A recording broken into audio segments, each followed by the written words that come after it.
Bon les amis, à travers cette vidéo, j'aimerais qu'on revienne sur une notion qui est apparue dans les années 2020, la notion de complotisme. Vous savez, ces personnes-là qui ont l'habitude, qui sont énervants, ils ont l'habitude de tout remettre en question, mais tout remettre en question. Ils ne croient rien, surtout ce que dit BFM TV, qui est une chaîne bien connue pour la véracité de ses propos et qui n'a surtout pas de parti pris, et d'autres d'ailleurs. Ces complotistes qui sont apparus en masse à partir des années 2020, eh bien, qu'est-ce qu'ils sont devenus aujourd'hui?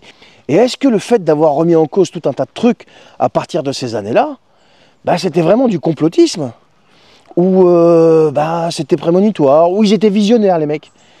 Je rappelle quand même qu'avant 2020, ce qu'on appelait complotisme après, c'était ce qu'on appelait la liberté d'opinion, la divergence d'opinion, avoir un avis différent, tu vois.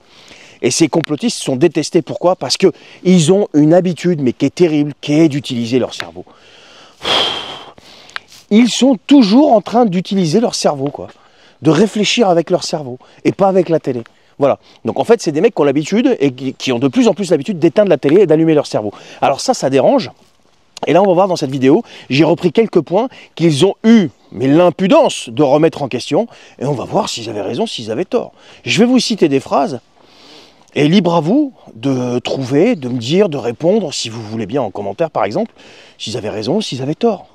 Alors tout d'abord, ils ont osé remettre le fait que le coco c'était un pangolin qui avait fait je sais pas quoi avec une chauve-souris. Ils ont osé remettre en question tous ces types, ces spécialistes qui sont passés sur les plateaux quand ils nous expliquaient que tous vac, tous protégés. Vous vous rendez compte? Quand le gouvernement nous assurait que l'électricité n'augmentera pas, ils ont osé les traiter de menteurs. Mais c'est un truc de fou. Ils ont été beaucoup plus loin que ça. Hein. Ils ont même qualifié de menteur le MacMac quand il a dit « je ne toucherai jamais au régime des retraites ».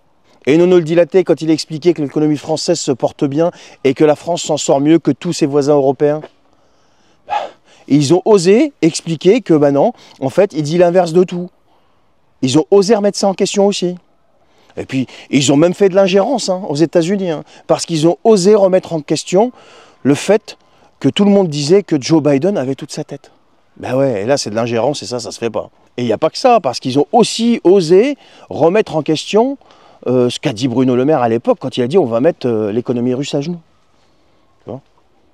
Ils ont aussi osé se dresser contre ceux qui disaient que Poutine est gravement malade et que Poutine tombera bientôt et qu'il aura un coup d'État chez lui.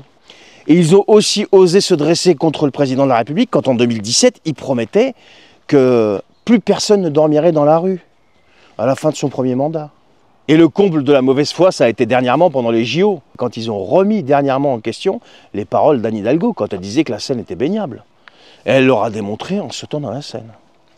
Bon, c'est vrai que pendant les JO, il y a eu aussi des athlètes qui sont tombés malades, mais bon, officiellement, c'est pas à cause de ça.